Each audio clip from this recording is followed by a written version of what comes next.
नमस्कार दोस्तों, मेरा नाम है अमित। स्वागत है आप सबका डिफेंस टू कोड पे। और इस वीडियो में हम बात करने वाले हैं दो टॉपिक के बारे में। सबसे पहले हम बात करेंगे एलसीएच के एक्सपोर्ट को लेके, जहाँ पे जो स्पेकुलेशन है वो लगाई जा रही थी जब लास्ट वीक नाइजीरियन आर्मी के 6 जो पर्सनल है वो एचएएल की ट्रेनिंग फैसिलिटी में ट्रेन हो रहे हैं।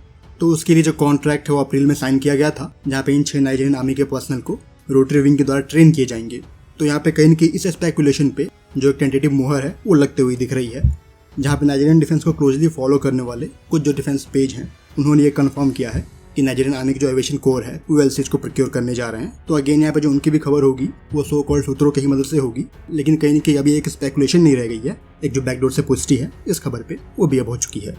तो ये एलसीएच का पहला एक्सपोर्ट होगा। यहाँ पर अगर अच्छा ये भी होता जिसको लेके कहीं न कहीं नाइजीरिया में दो राय हैं एलसीएच को लेके, जहाँ पे उनका भी ऐसा मानना है कि ये जो प्लेटफॉर्म है अभी वो इंडियन आर्म्ड फोर्सेस द्वारा ही प्रॉपर्ली ऑपरेट नहीं हो रहे हैं और उनकी कंट्रीज को प्रोक्योर करने जा रहे हैं। तो कहीं न कहीं जो डाउट है वो रहेगा।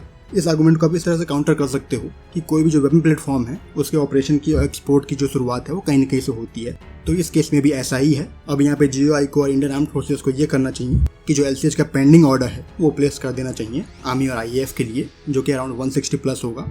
तो जो अगर ये ऑर्डर है वो प्लेस कर दिया जाता है तो कहीं न कहीं जो एक्सपोर्ट पोटेंशियल है उसको भी एक बूस्ट मिल जाएगा। सिर्फ नाइजीरिया के पॉइंट ऑफ व्यू से ही नहीं, जो दूसरी कंट्रीज हैं उनको भी इंडिकेशन जाएगा कि इंडियन आर्म्ड फोर्सेस जो लाइट कॉम्बैट हेलीकॉप्टर है उसको एक बड़े नंबर में प्रोक्योर करने जा रही है। जहाँ तक बात है आर्गुमेंट में कॉम्बैट प्रूवन फैक्टर को ले आने की, जैसे कि काफ़ी लोगों का मानना है कि जो प्लेटफॉर्म है वो कॉम्बैट प्रूवन नहीं है। अगर इस तरह की बातें करते हो तो दुनिया में ऐसे कुछ ही प्लेटफॉर्म है जो कि कॉम्बैट प्रूवन है। स्पेशली अगर बात करें तो लाइट कैटेगरी के कॉम्बैट हेलीकॉप्टर में तो शायद ही कोई ऐसा प्लेटफॉर्म होगा जो कि कॉम्बैट प्रूवन है।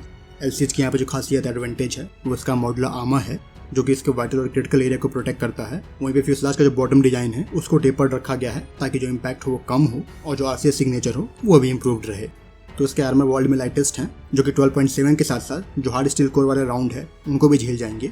ये आर्मर बनाए गए हैं बोरोन कार्बाइड सेरामिक से। स्पेशली यहाँ पे इसकी ऐसी प्रॉपर्टी है कि जो भी वाइब्रेशन होंगे ये उनको भी डैम्पन करते हैं। तो टेक्निकली अगर आपको कोई हाई वेलोसिटी थ्रेट आके हिट करती है तो उस हिट के इम्पैक्ट को ये एब्जॉर्ब कर लेगा। यहाँ पे स्पेशली आर्मर में ये खासियत है कि दूसरे आर्मर में क्या होता है कि अगर दो नियर बाई प्लेस पे बुलेट आके हिट कर देती है तो कहीं न कहीं जो आर्मर का पूरा स्ट्रक्चर है वो खराब हो जाता है। वो केस यहाँ पे नहीं है। इसका एक पर्टिकुलर पैनल मल्टीपल हिट को ले सकता है। वहीं पे आर्मर को ऐसे बनाया गया है कि केमिकल और प्लस जो ऑयल के इम्पैक्ट है उनको भी रेजिस्ट कर सके। वहीं पे हेल्प करता है ये हाई टेम्परेचर को कोप करने में। यहाँ पे वेपन को इंटीग्रेट करने के लिए जो सोर्स कोड है वो हमारा अपना है। तो जो से भी जो वेपन है वो चाहेंगे नाइजीरियन एविएशन को वो एचएएल इंटीग्रेट कर सकती है। तो यहाँ पे फायर पावर को लेकर कोई लिमिटेशन नहीं है। वैसे एलसीएच के लिए जो पूरा कॉम्बैट पैकेज है फायर पावर का वो भारत ने डेवलप कर लिया है। जल्द ये फायर करते हुए आपको दिखेंगे हेलिना, और प्रॉब्ली वेपन पैकेज में वो भी इंक्लूड किया जाएगा। वहीं पे एयर टू एयर मिसाइल में जो मिस्ट्रल है वही अभी यहाँ पे इंटीग्रेट किया गया है, जबकि किसी एक टाइम में ये 48 रॉकेट को कैरी कर सकता है। अगर ये इन्फॉर्मेशन पक्की है तो ये एलसीएच के लिए अच्छी खबर होगी। यहाँ पे और इंटरेस्टिंग तब हो जाता जब इंडियन आर्म्ड फोर्सेज भी इसको ऑर्डर कर लेती। अब हम बात करते हैं कुछ स्पेकुलेशन को लेके जो कि नोटैम्स के बारे में है। तो यहाँ पे काफ़ी लोगों के सवाल आ रहे थे कि कई सारे नोटैम के इशू करके जो टेस्ट है वो नहीं कंडक्ट किए जा रहे हैं।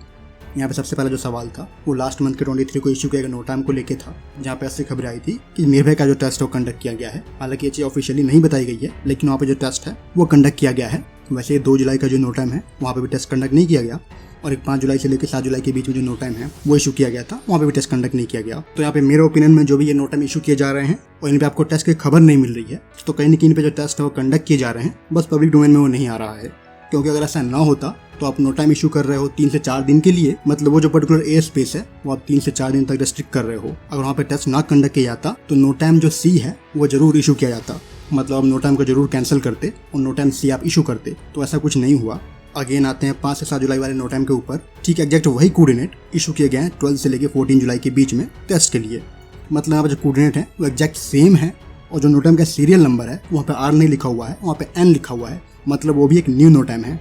तो कहीं न कहीं यहाँ पे ये चीज़ इंडिकेट कर रही है टेस्ट कंडक्ट हो रहे हैं, बस पब्लिक डोमेन में नहीं है। नहीं तो अगर आप एग्जैक्ट कोऑर्डिनेट इशू कर रहे हो तो नोटैम में जो आर है यानी कि रिवाइज वो जरूर लिखा होता, और ऐसा पहली बार नहीं हुआ है। यहाँ पे प्रलय और प्रगति के जो टेस्ट हैं वो पिछले 4 से 5 सालों में कई बार कंडक्ट किए गए हैं और पब्लिकली सामने नहीं आए। ठीक, यहाँ पे ऐसे ही इन केसों में हो रहा है। तो प्रॉब्लम उनको जब भी इन्फॉर्म करने का होगा तो प्रेस रिलीज करके बता देंगे आपको। फिलहाल इस वीडियो में इतना ही।